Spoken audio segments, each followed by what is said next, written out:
අයිබෝවන් යථාර්ථවාදීව ලෝකයේ දෙස බලන්නට සත්‍ය සිදුවීම් සම්පින්ඩනයක පුවත් දිගහැරුම ශ්‍රද්ධා රූපවාහිනී 630 ප්‍රධාන ප්‍රවෘත්ති විකාශය සමගින් මම වාග්ය තනංජය කොල්ල මුලින්ම අවධානය දවසේ ප්‍රධාන ප්‍රවෘත්ති සිරස්තල වෙත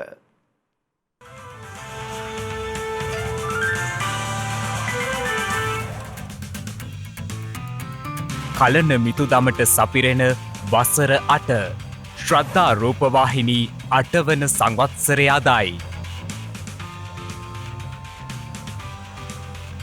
ආණ්ඩුක්‍රම ව්‍යවස්ථාවේ 20 වන සංශෝධන 50 කෙටුම්පතට එරෙහි පෙත්සම් සලකා බැලීම ආරම්භෙයි.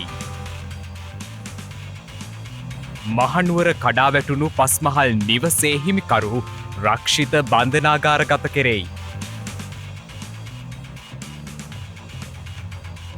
පළමු වසරට සිසුන් ඇතුළත් කිරීමේදී පදිංචිය සනාථ කිරීමට නව නිර්ණායකයක්.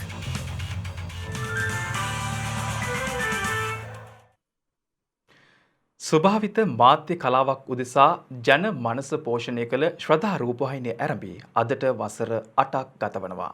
මේ ගත වූ වසර ගණනාව තුළ සෑම සිත් සතන්වල නොමැකෙන සටහන් තැබූ ශ්‍රද්ධා රූපවාහිනී නොනිමි ගමන් මඟ පිළිබඳව මේ අප තබන සටහනක්. නේක දෘෂ්ටීන් මත පිහිටා නේකවිධ සමාජ සන්දර්භ හමුවේ නේක රාමූන්ට කොටු වී සිටිනා ජීවිත පරිච්ඡේද පෙලින් පෙළ ගෙත්තම් වෙද්දී එකී පරිච්ඡේද අතර ස්වභාවිත මාධ්‍ය කලාවත් ජනහිතකාමී ලෙන්ගතුකමත් අම දම්පද මුසු සධර්මයත් එක්කොට නවමු පරිච්ඡේදයක් ආරම්භෙන්නේ මීට වසර 8කට පෙර ආතුවයි.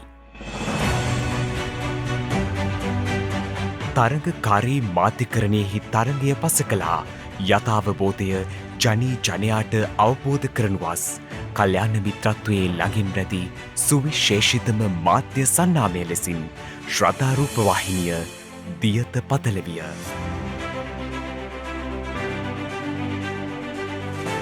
ශ්‍රද්ධා මාධ්‍යජාලය ලෙසින් දැවැන්ත මාධ්‍යකරණයක පියවර තබා ශ්‍රද්ධා රූපවාහිනියත් ලක්විරු ගුවන් විදුලියත් සමගින් ජනසිත් ඒකරාශී විය.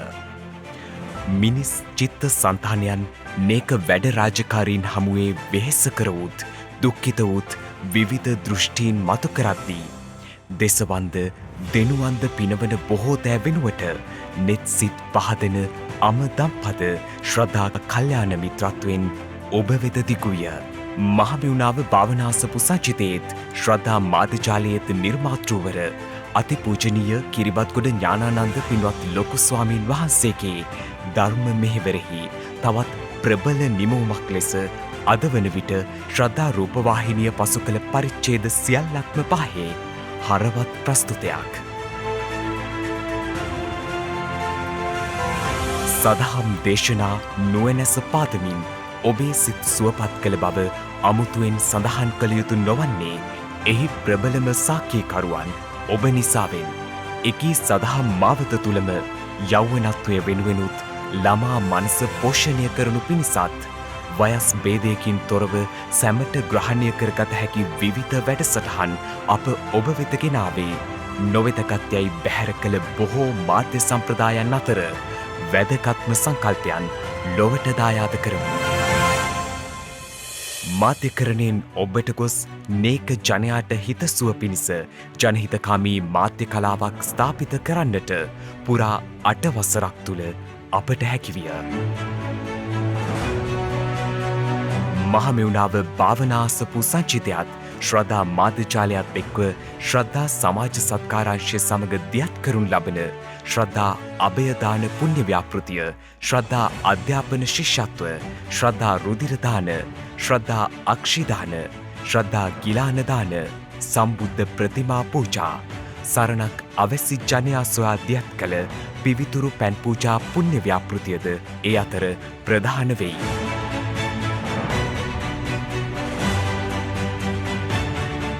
මේ වසර තුළ ලෝකය මුහුණ දුන් කොවිඩ් වසංගත අභියෝගය හමුවේ වසංගතය ආරම්භයේ සිටම මේ දක්වාම මහමෙවුනාව අසපුවාසී පින්වත් ස්වාමීන් වහන්සේලා ලොවටම සෙත්පතා සිදු කළ උතුම් රතන සූත්‍ර සජ්ජායනය දියත පුරා රාව ප්‍රතිරාව දුන්නේ රෝගී සැමසිත් සුවපත් කරවමින් අමීචි පටිපන්නෝ භගවතෝ සාවක සංඝෝ යදිදං චත්තාරි පුරිස යුගානි අට්ඨ පුරිස පුග්ගලා.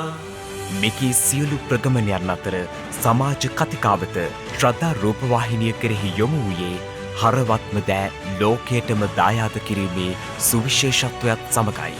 2015 වසරේ හොඳම වාර්තා නාට්‍ය වෙනුවෙන් පිරිනැමෙන රූපවාහිනී රාජ්‍ය සම්මානය හිමි කරගනු ලබන්නේ ජීවන් ලියනගේ අධ්‍යක්ෂණය කළ ශ්‍රද්ධා රූපවාහිනී විකාශය වූ පසුතැවීමෙන් වළකින වාර්තා නාට්‍ය.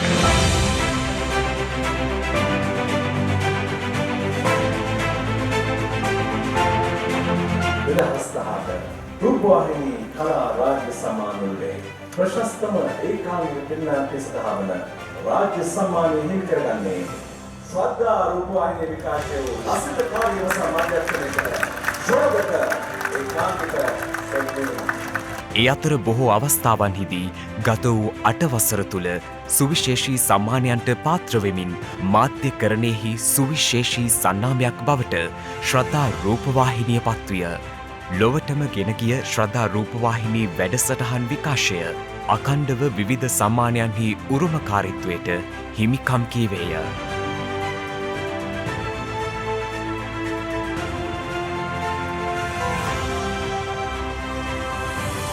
ලද සම්මානයන් තවදුරටත් මාධ්‍යකරණයෙහි විශිෂ්ටත්වය උදෙසාම යොදා ගනිමින් ඒ සමගම සුවිශේෂී නව්‍යකරණයන් ශ්‍රද්ධා මාධ්‍යජාලය හරහා ඔබ වෙත ගෙනෙන්නට විය. කලාත්මක සිනමාවක ආනන්දනීය මිහිර විඳමින් ජාතික ජාත්‍යන්තර මට්ටමේ සිනමා සම්මාන රැසකින් පුදලද විෂමභාග චිත්‍රපටය ශ්‍රී ලංකාවේ ප්‍රථම සමාජ සත්කාර චිත්‍රපටය ලෙසින් දිගහැරුණේ ශ්‍රද්ධා රූපවාහිනියේ තවත් විශිෂ්ට නිමවුමක් ලෙසින්. එකී නිමැවුම හරහා ලාංකේය කලාව තව තවත් සුපෝෂණය කිරීමෙහිලා විෂම භාග චිත්‍රපටය මගින් සුවිසල් දායකත්වයක් දක්වන්නට හැකි වූ බව අප සිහිපත් කරන්නේ මහත් අභිමානයෙන්.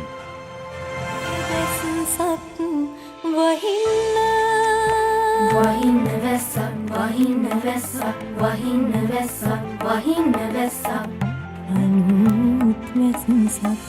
යථාර්ථවාදීව ලෝකයේ දෙස බලන්නට සත්‍ය සිදුවීම් සම්පිණ්ඩනය කරමින් ශ්‍රද්ධා ප්‍රවෘත්ති විකාශය ආරම්භෙන්නේ යාවත්කාලීන පුවත් විමසුම ජනී ජනයාට සංස්පර්ශනය කිරීමේ මාහැඟි අරමුණින් ගෙවුණු 8 වසර තුළ ශ්‍රද්ධා රූපවාහිනිය ලැබූ ප්‍රගමනයන් අතර ශ්‍රද්ධා ප්‍රවෘත්ති විකාශය සෑම දිනකම හරවත් මානයෙන් ඔබ වෙත ගෙනීමට හැකිවීම සුවිශේෂිතම කරුණක්.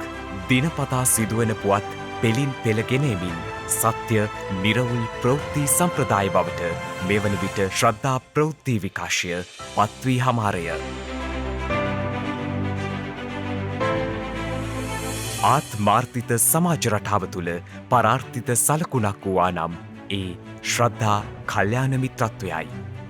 8 වසරක් පුරා ජනහිතකාමී මාධ්‍ය කලාව තුළ නිරන්තර අපහා රැඳී සිටි සහෘද ප්‍රේක්ෂක ඔබ සැම එකී 8 වසර තුළ සුවිසල් සවියක් වූ බව සිහි කළ යුතුමය.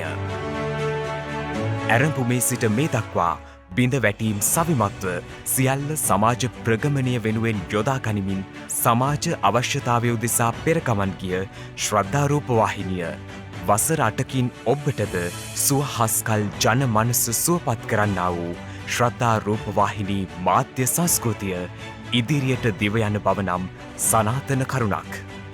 මේ සුභාවිත මාධ්‍ය කලාවක් උදෙසා කල්යාණ මිත්‍රත්වයේ 8 වසරක් නොනවතින ගමන් මගක සුවිශේෂී සන්නාමයක්.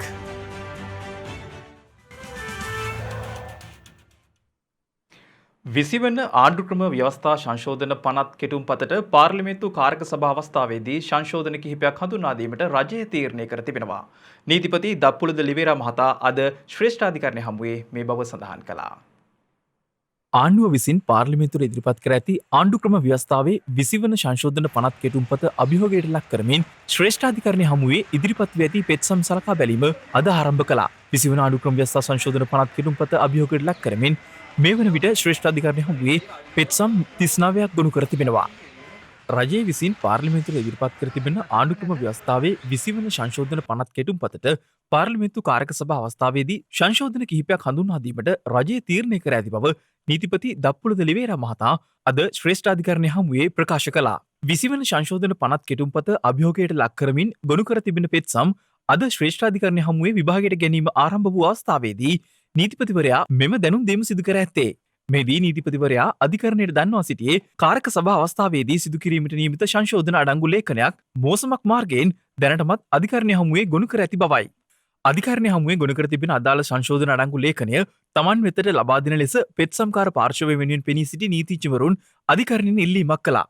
ඒ අනුව අදාළ සංශෝධන අඩංගු ලේඛනවල පිටපත් පෙත්සම්කාර පාර්ශවයේ නීතිඥවරුන් වෙත ලබා දීමට පියවර ගන්නා ලෙස අගවිනිසුරු ජයන්ත ජයසූරිය මහතා ප්‍රමුඛ පංච පුද්ගල විනිසුරු මඩුල්ල දැනුම් දුන්නා. අගවිනිසුරු ජයන්ත ජයසූරිය, බෝයන කලු විහාරේ සිසිර ආබ්රු, ප්‍රියන්ත ජයවර්ධන සහ විජිත් මලල්ගොඩ යන මහත්වරුන්ගෙන් සමන්විත පංච පුද්ගල ශ්‍රේෂ්ඨාධිකරණ විනිසුරු මඩුල්ල ඉදිරියේ මෙම පෙත්සම් විභාගය පැවැත්වුණේ. 20 වන සංශෝධන පනත් කෙටුම්පත අභියෝගයට ලක් කරමින් ගොනු කර තිබෙන පෙත්සම් සඳහා මැදිහත් වී කරුණු දැක්වීමට අවසර දෙන ලෙස ඉල්ලා අමාත්‍යවරුන් වන නිමල් සිරිපාලද සිල්වා, ගාමිණී ලොකුගේ, මහාචාර්ය ජී.එල්. පීරිස්, පාර්ලිමේන්තු මන්ත්‍රී නීතිඥ සාගර කාර්යවසම්, පූජ්‍ය ඕමාරේ කස්සප ස්වාමීන්ද්‍රයන් වහන්සේ, එම් දයාරත්න, WAD වීරතිලක, PGB අබේරත්න යන පාර්ශව විසින් අතරමැදි පෙත්සම්ද ඉදිරිපත් කර තිබෙනවා. ඡන්ද හිමි නාමලේඛනයේ දෙමව්පියන්ගේ නම ඇතුළත් වීම පදනම් කරගෙන පළමු වසර සඳහා සිසුන් ඇතුළත් කර ගැනීමේ ක්‍රියාවලියකට රජයේ අවධානය යොමු තිබෙනවා.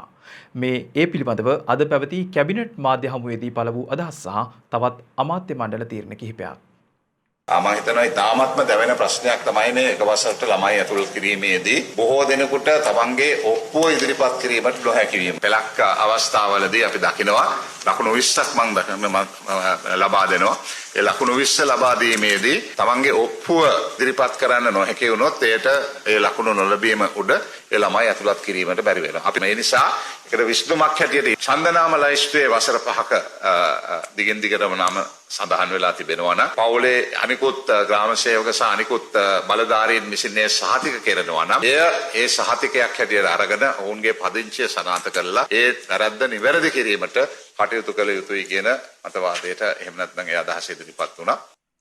අමාත්‍යවරුන්ට හිතූමනාපයට තමන්ට අවශ්‍ය උපදේශකවරුන් පත් කර ගැනීමට තිබුණු අවස්ථාව අවුරාලමින් ජනාධිපතිතුමා විසින් නිර්ණායක 3ක් හඳුන්වා දීලා තියෙනවා තමන්ට අමාත්‍යවරයෙකුට උපදේශකවරයෙක් පත් කර ගැනීමේදී. පළවෙනි නිර්ණායකය තමයි එක්කෝ යායේ විශේෂ ක්ෂේත්‍රයේ ප්‍රවීණයෙක් වෙන්න ඕනි. එහෙම නැත්නම් ආණ්ඩුවේ දෙපාර්තමේන්තු ප්‍රධානියෙක්ව ඊට ඉහළ තනතුරක් දරන හෝ දරපු පුද්ගලෙක් වෙන්න ඕනි.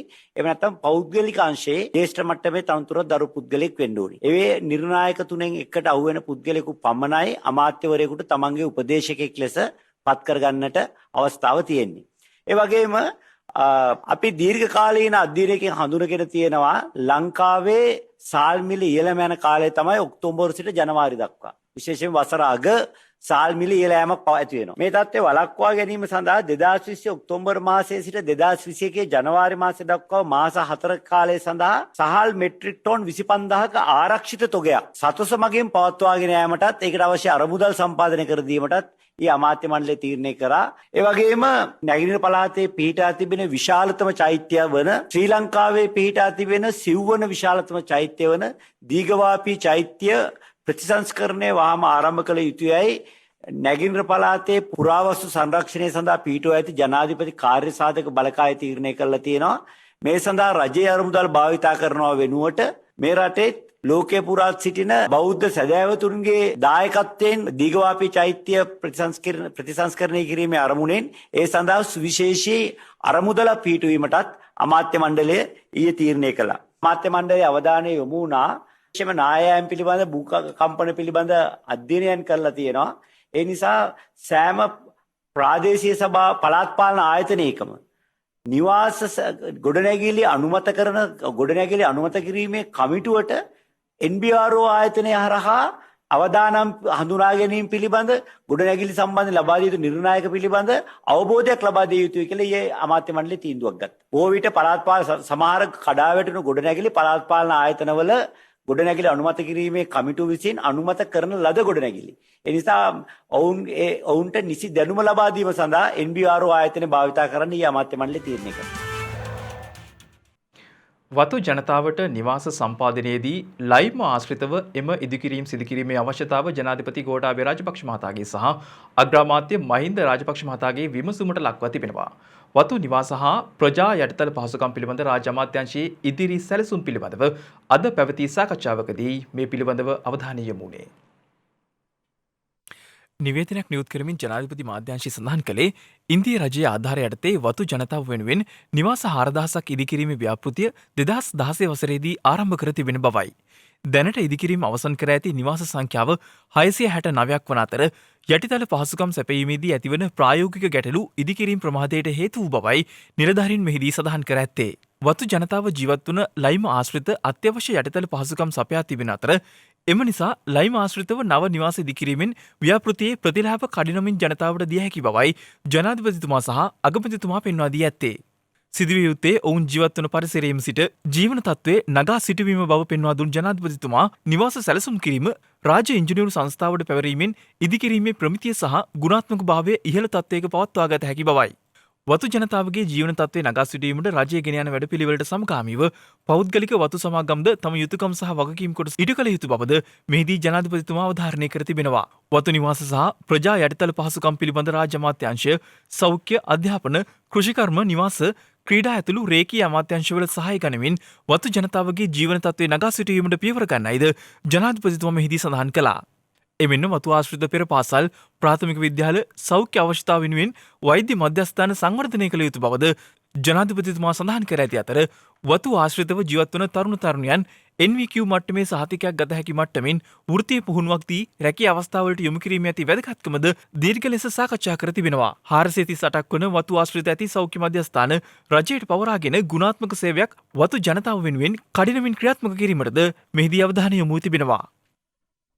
මේ අතර ජනාධිපති මාධ්‍යංශයේ නිවේදනයක් නිකුත් කරමින් සඳහන් කරන්නේ වත්මන් රජයේ බලයට පැමිණීමෙන් පසු පෙර නොවූ අයුරින් පරිසරය විනාශ කිරීමට පටන් ගෙන ඇතැයි කියවෙන අසත්‍ය ප්‍රවෘත්ති ප්‍රබන්ධ කොට සමාජගත කිරීමේ මෙහෙයුමක් හඳුනාගෙන තිබෙන බවයි. රක්ෂිත වනාන්තර ගිනි තබා විනාශ කරන බවටත් ස්වභාවික කැලෑ පිහිටි ගස් කපා හෙළන බවටත් මෙම අසත්‍ය වාර්තා මගින් හුවා දක්වනු ලැබ තිබෙනවා.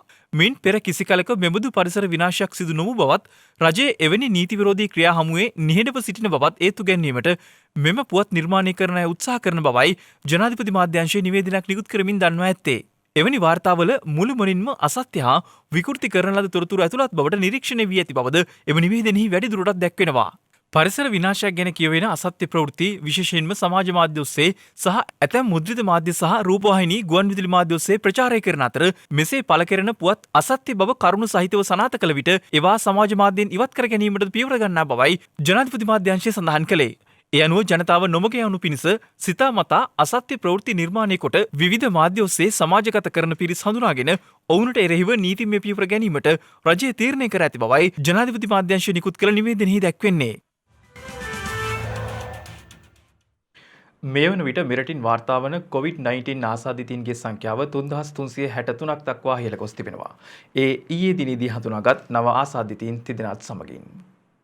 ඊයේ හඳුනාගත් COVID-19 ආසාදිතයින් තිදෙනා අතරින් දෙදෙනෙකු ලෙබනනයේ සිට මෙරටට පැමිණි පුද්ගලයන් වන අතර අනෙත් පුද්ගලයා මුහුදු ආරක්ෂකයෙක් ලෙස මෙරටට පැමිණි පුද්ගලයෙක් වනවා. ඒ අනුව මේ වන විට ආසාදිතයින් 120 දෙනෙකු රෝහල්ගතව ප්‍රතිකාර ලබමින් සිටින අතර වෛරසය ආසාදිතයයි සැක සහිතව රෝහල්වල ප්‍රතිකාර ලබන පුද්ගලයන් සංඛ්‍යාව 46ක්. එමෙන්ම මේ වන විට පුද්ගලයන් 3230 දෙනෙකු සුවය ලබා රෝහල් වලින් පිටව ගොස් තිබෙනවා. මේ අතර ඊයේ දිනේ තුල PCR පරීක්ෂණ 1203ක් සිදු කර ඇති අතර මෙරට සිදු කර ඇති සමස්ත PCR පරීක්ෂණ සංඛ්‍යාව 2,84,059ක් බවයි COVID-19 පැතිරීම වැළැක්වීමේ ජාතික ක්‍රියාන්විත මධ්‍යස්ථානය සඳහන් කළේ. මහනුවර බූවැලිකඩ සංගමිත්තා මාවතේ කඩා වැටුණු පස්මහල් නිවසේ හිමිකරු වන අනුර ලෙව්කේ මහතා අද උදෑසන මහනුවර මූලස්ථාන පොලිසිය විසින් අත්අඩංගුවටගෙන අධිකරණයට ඉදිරිපත් කළා. ඒ අනුව ඔහුව ලබන 13 වෙනිදා දක්වා රක්ෂිත බන්ධනාගාරගත කිරීමටයි නියෝග කෙරුණේ. මහනුවර බූවැලිකඩ සංගමිත්තා මාවතේ පස්මහල් නිවසක් ඊට පහළින් තිබූ කුඩා හෝටලයක් සහිත නිවසක් මතට කඩා වැටුනේ පසුගිය 20 වනදායි. එහිදී අඹුසැමි යුවලක් හා ඔවුන්ගේ කුඩා බිලිඳියට දිවි අහිමි වුණා. මෙලෙස ජීවිත 3ක් අහිමි කරමින් කඩා වැටුණු පස්මහල් නිවසේ හිමිකරු වූයේ හිටපු බස්නායක නිලමේවරයෙකු වූ අනුර ලෙව්කේ මහතායි. ජාතික ගොඩනැගිලි පර්යේෂණ ආයතනයේ නියෝජිතයින් අදාළ ස්ථානයේ නිරීක්ෂණය කළ අතර එහිදී භූවිද්‍යාඥයින් සඳහන් කළේ නිවස ඉදිකිරීමේදී භූමියේ පවතින තත්ත්වය සැලකිල්ලට ගෙන නොමැති බවයි. කෙසේ වෙතත් නිසි අනුමැතියකින් තොරව නිවස ඉදිකර ඇති බවට එල්ලවන චෝදනා නිවසේ හිමිකරුවන් ප්‍රතික්ෂේප කළා. කඩාවැටුණු නිවසට අදාළව ඉදිකිරීම්වල මුල් පිටපත් ලබා ගනිමින් පොලිස් කණ්ඩායමක් පරීක්ෂණ දියත් කළා. ඒ අනුව අද උදෑසන නිවසේ හිමිකරුවන නිමල් ලෙව්කේ මහතා පොලිස් අත්අඩංගුවට ගැනුණා. ඒ මහනුවර මුලස්ථාන පොලිසිය විසින් ඔහු අද පස්වරුවේ මහනුවර අධිකරණයට ඉදිරිපත් කළා.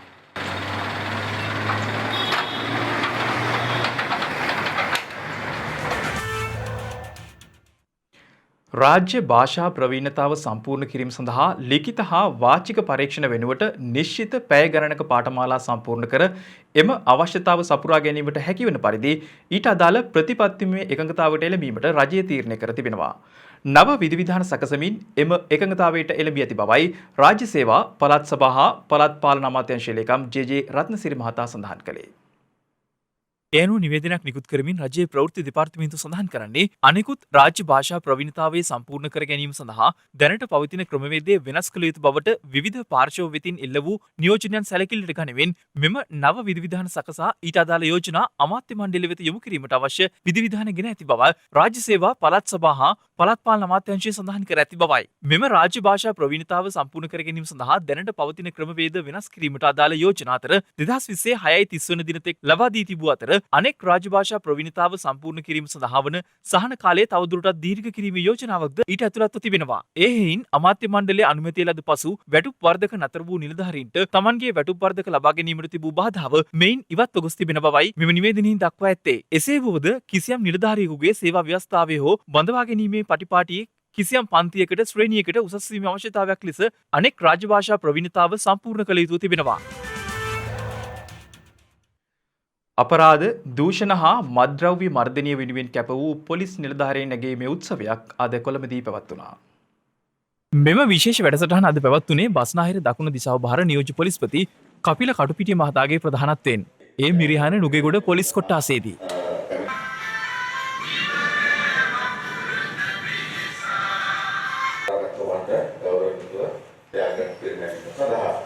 මෙහිදී මද්‍රව්‍ය වැටලීම් වලට දායකත්වය දැක්වූ පොලිස් නිලධාරීන් 41 දෙනෙක් සඳහා මූල්‍ය ත්‍යාග පිරිනැමීම සිදු කෙරුණා.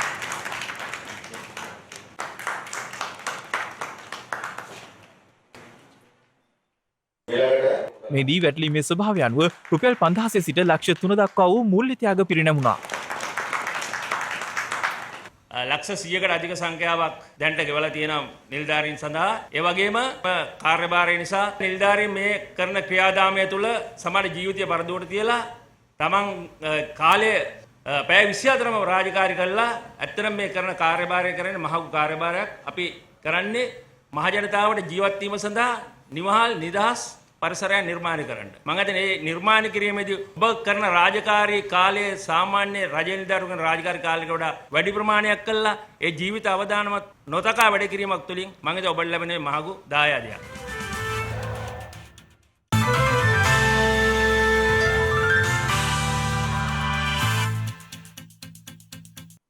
දැන් අවධානයේ විදේශ පුවත් වෙතට. COVID-19 වෛරසය මිනිත්තු කිහිපයකින් හඳුනාගත හැකි $5ක පමණක් මුදලක් වැයෙන පරීක්ෂණයකින් අඩු හා මධ්‍යම ආදායම් ලබන රටවල රෝගීන් හඳුනා ගැනීමේ හැකියාව පුළුල් වන බව ලෝක සෞඛ්‍ය සංවිධානය පවසනවා. ඒ අනුව මෙම පරීක්ෂණයෙන් සෞඛ්‍ය සේවකයන්ගේ හා රසායනාගාරවල හිඟයක් ඇති අඩු ආදායම්ලාභී රටවල COVID-19 ආසාදිතින් සොයා ගැනීමේ පරිවර්තනීය වෙනසක් බලාපොරොත්තු වන බවයි ලෝක සෞඛ්‍ය සංවිධානය පෙන්වා දෙන්නේ. COVID පරීක්ෂණයක් සිදු කිරීම සහ ප්‍රතිඵලයක් ලබා ගැනීම අතර ඇති දිගු පරතරය COVID වෛරසය පැතිරීම පාලනය කිරීමට බොහෝ රටවල් දරන උත්සාහයන්ට බාධා ඇති කරවන බවයි එම සංවිධානය පෙන්වා දෙන්නේ. මේ අතර ඕස්ට්‍රේලියාවේ නිරෝධායන ක්‍රියාවලියේ පැවති දුර්වලතා හේතුවෙන් පුද්ගලයන් 18,000කට වැඩි පිරිසකට කොවිඩ් වෛරසය ආසාදනය වී ඇති බවයි දැක්වෙන්නේ. එමෙන්ම නවතම පරීක්ෂාවන් වලට අනුව පුද්ගලයන් 700කට වැඩි පිරිසක් මේ හේතුවෙන් මියගොස් ඇති බව හෙළි වී තිබෙනවා. එමෙන්ම මේ වන විට ලෝපුරා වාර්තා වන කොවිඩ් ආසාදිතයින් සංඛ්‍යාව මිලියන 33 ඉක්මවා ගොස් ඇති අතර ගෝලීය වශයෙන් වාර්තා වන මරණ සංඛ්‍යාව මිලියනයේ සීමාව පසු කර ඇති බවයි විදේශ මාධ්‍ය වාර්තා කරන්නේ. එමෙන්ම ගත වූ පැය 24 තුළ වැඩිම කොවිඩ් ආසාදිතයින් පිරිසක් වාර්තා වූ රට බවට ඉන්දියාව පත්ව ඇති අතර එම සංඛ්‍යාව 69671ක් බවයි වාර්තා වන්නේ. එමෙන්ම ගත වූ පැය 24 තුළ එරටින් වාර්තා වී ඇති නව මරණ සංඛ්‍යාව 777ක්. ගෝලීය කොවිඩ් ආසාදිත සටහනේ තවමත් පළමු වන ස්ථානයේ පසුවන ඇමරිකාවෙන් පසුගිය පැය 24 තුළ වාර්තා වී ඇති කොවිඩ් ආසාදිතයින් සංඛ්‍යාව 37418ක් වන අතර ගත වූ පැය 24 තුළ එරටින් වාර්තා වන මරණ සංඛ්‍යාව 355ක්. මේ අතර ළමයින් 25 දෙනෙකුට වස ලබා දීම සම්බන්ධයෙන් චීන අධිකරණය විසින් තවන් ගුරුවරයෙකුට මරණ දණ්ඩනය නියම කර තිබෙනවා. ජියාओසුවෝ නගරයේ පෙරපාසල් ළමයින් පිරිසකට මෙසේ වස ලබා දී ඇත්තේ උදැසන ආහාරයකට මුසු කරමින් බවයි විදේශ මාධ්‍ය වාර්තා කරන්නේ. චීන උසාවිය සඳහන් කළේ සිසුන්ගෙන් පලිගැනීමේ අදහසින් මෙම ගුරුවරයා සිසුන්ගේ උදැසන ආහාරයට සෝඩියම් නයිට්‍රේට් එක් කර ඇති බවයි. ඒ අනුව එලෙස වසපානය කළ එක් දරුවෙකු මාස 10ක් රෝහලේ ප්‍රතිකාර ලැබීමෙන් අනතුරුව ජනවාරි මාසයේදී රෝහල තුලදීම මිය ගොස් තිබෙනවා. විදේශ මාධ්‍ය වාර්තා කළේ එරට අධිකරණය ඇයට මරණ දඬුවම නියම කර ඇත්තේ මෙම තත්ත්වය දැඩි ලෙස අප්‍රසාදයට පත් කරමින් බවයි.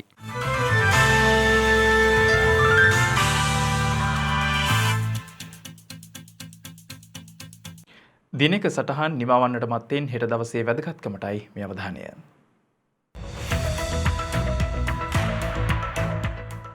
හෙට සැප්තැම්බර් 30 වනදා ක්‍රිස්තු වර්ෂ 1505 සිට මෙරට යටත් කරගෙන පාලනය කරමින් සිටි පෘතුගීසි ජාතිකයින් පලවා හැර ලංකාව යටත් කර ගැනීම සඳහා ජෙරාඩ් හල්ෆ් නැමති ලන්දේසි අද්මිරාල්වරයා මෙරටට පැමිණ ඇත්තේ 1655 සැප්තැම්බර් මස හෙට වැනි දිනකයි. අද්මිරාල්වරයා එලෙස මෙරටට පැමිණ ඇත්තේ නැව් 24ක යුරෝපීය හේවායින් 3000ක්ද රැගෙනයි. අන්තර්ජාතික භාෂා පරිවර්තන දිනය යෙදී තිබෙන්නේ සෑම වසරකම සැප්තැම්බර් මස 30 වන දිනටයි. ගෝලීයකරණයේ ප්‍රගතිය වැඩිවෙමින් පවතින යුගයක වඩවඩාත් අත්‍යවශ්‍ය වෘත්තියක් වන මෙය අන්තර්ජාතික පරිවර්තකයින්ගේ සම්මේලනය විසින් ආරම්භ කරන ලද්දේ 1953 වසරේ. පාකිස්තානය නිල වශයෙන් එක්සත් ජාතීන්ගේ සංවිධානයට එක් වී ඇත්තේ 1947 සැප්තැම්බර් මස හෙට වැනි දිනකයි. එම සංවිධානයේ වරලත් සමාජිකත්වයේ දරන පාකිස්තානය එක්සත් ජාතීන්ගේ ආරක්ෂක මණ්ඩලයට 7 වතාවක් තේරීපත් වී තිබෙනවා.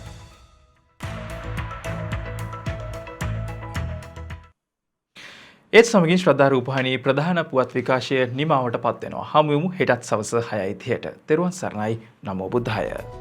මෙවැනි වැදගත් පුවත් නැරඹීම සඳහා ශ්‍රද්ධා TV News YouTube channel එක subscribe කර සීනුව සලකුණ වන්න.